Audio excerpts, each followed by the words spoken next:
आज का जो पद है वो थोड़ा इस प्रश्न के ऊपर है कि जो हम सबके मन में आता है कि भगवान आखिर अवतार लेकर के धरती पर क्यों आते हैं, उन्हें हमसे या इस धरती से या हम लोगों से क्या चाहिए, या फिर उनको क्या ऐसा कार्य होता है जो वो यहाँ आते हैं। आप सबके मन में ये प्रश्न आता होगा और आप सबके पास में एक जवाब भी होगा इसका कि वो धर्म संस्थापना के लिए आते हैं। ये ठीक है, ये बात भी ठीक है, लेकिन महाराज जी का थोड़ा इससे अलग मत भी है। तो पहले हम लोग पद सुनते हैं।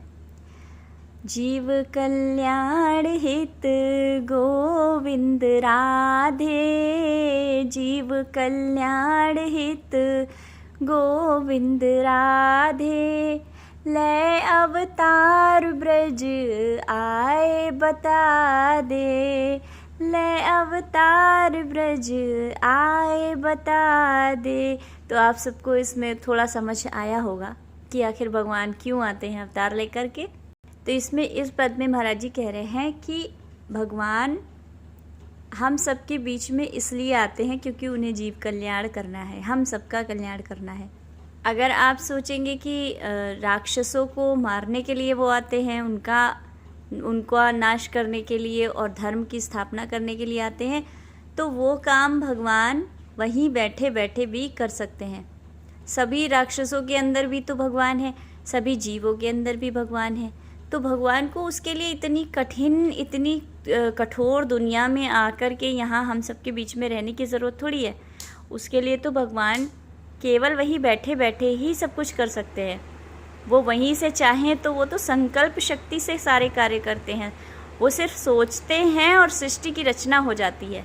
उनके सिर्फ सोचने मात्र से जब सृष्टि बन सकती है, सारे ब्रह्मांड बन सकते हैं, तो उन्हें हमारे बीच में आने की क्या ज़रूरत है। रही बात राक्षसों की, तो उनको मारने के लिए भी वो वहीं से बैठे बैठे मार देंगे। वो सभी के अंदर है, वहीं से उन सबका हार्ट फेल कर देंगे, ख़त्म हो जाएंगे सारे। तो उन्हें फिर इतनी सारी लीलाएं करने की क्या ज़रूरत पड़ी।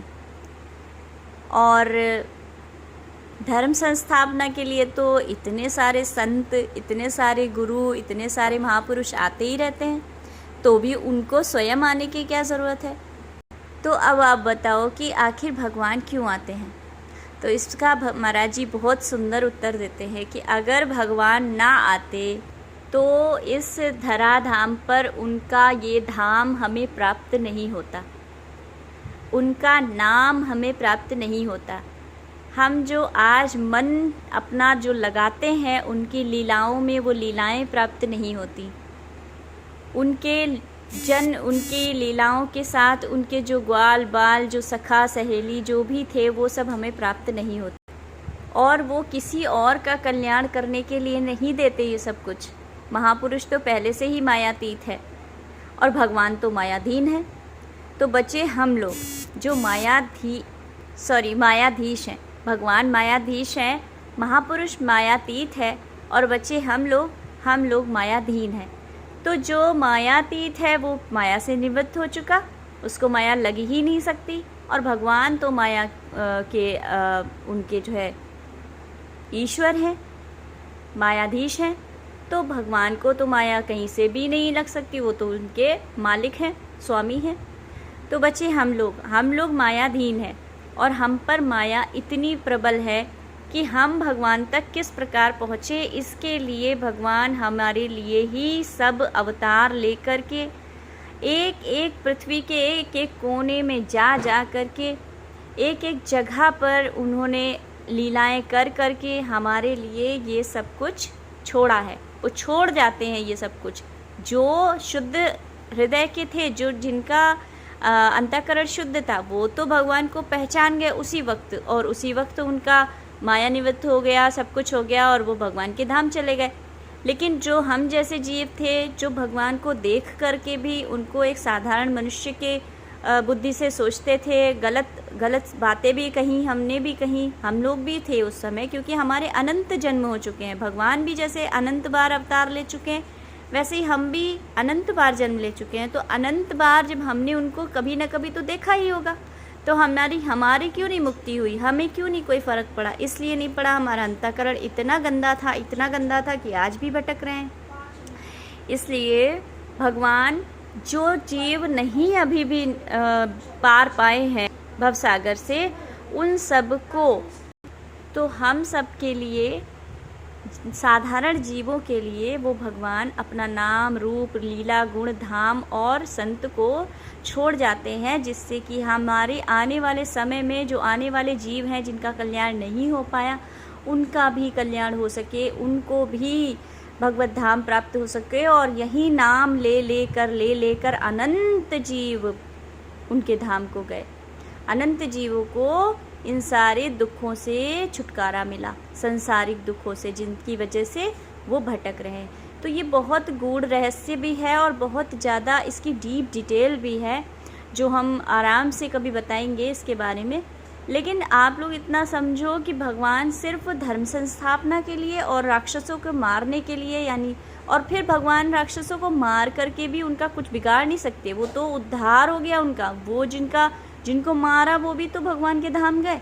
तो भगवान उनके ऊपर भी तो कल्याण करने के लिए ही आते हैं, अपने हाथों से उनकी मृत्यु देते हैं, अपने हाथों से, ताकि वो जीव भी उनके धाम को चला जाए। इतनी दया, इतनी कृपा करते हैं कि उनको उस राक्षस ने, जिसने ज़िंदगी भर उनको गालियाँ दी, गंदी बातें कही, गलत उनके प्रति दुर्भावनाएं की, उसको भी भगवान सिर्फ अपने हाथों से मार करके अपने धाम को ही भेज देते हैं। तो भगवान सिर्फ उनके लिए नहीं आते, ना ही धर्म संस्थापना के लिए केवल आते हैं, वो सिर्फ इसलिए आते हैं कि पूरी पृथ्वी उनके यशोगान से भर जाती है। हर एक कण कण में उनके चरण धूलि होती है, हर रज में उनके पाँव पड़े हैं। उनके पाँव पड़ने से हम सबको उनके धाम, उनकी लीलाओं के जो हमारे साथ रहता है, हमारे उनके पीछे छूट जाता है, वो सब यही सब चीज़ें हैं जिसकी वजह से वो हमारे लिए आगे चल कर के आने वाली पीढ़ी में या आने वाले युगों में हम सबका उद्धार हो पाता है। तो बहुत बड़ी बात है, भगवान की इतनी बड़ी कृपा है। आप सोचो कि वो हमारे लिए सिर्फ साधारण जीव के लिए आते हैं, अन्य किसी के लिए आते हो ऐसा नहीं है। वो सिर्फ साधारण जीवों के लिए, अनंत जीव हैं जो परेशान हैं, जो जिनके पास कोई रास्ता नहीं है, उनके लिए सबसे बड़ी चीज़ उन्होंने छोड़ दी, नाम, रूप, लीला, गुण, धाम और संत। इन सब में एक ही भगवान है। इसमें कभी भेद नहीं समझना चाहिए और ना ही भगवान के किसी नाम में भेद करना चाहिए कि ये नाम अच्छा है, ये नाम बुरा है, ये नाम अच्छा नहीं लग रहा है, हम नहीं इस नाम को लेंगे। राम, श्याम, जो कुछ भी आप कहो, चाहे छोटा आ बड़ा आ भी कहो ना, वो भी वेदों ने भगवान के नाम ही बताए हैं। तो आप स्वयं समझ लो, भगवान से कुछ भी अछूता है ही नहीं। समस्त प्राणियों में भगवान है, समस्त चर अचर में भगवान है, समस्त शब्दों में भगवान है, तो और क्या बचा। ये वीडियो थोड़ा सा लंबा हो गया है, लेकिन फिर भी ये सब कुछ आप समझ ऐसे सकते हो या नहीं पता नहीं, लेकिन फिर भी थोड़ा सा हमने बताने की कोशिश की है। लेकिन भगवान का अवतार क्यों होता है, इस बारे में थोड़ा और डिटेल में बाद में कभी बताएंगे। जय जय श्री राधे।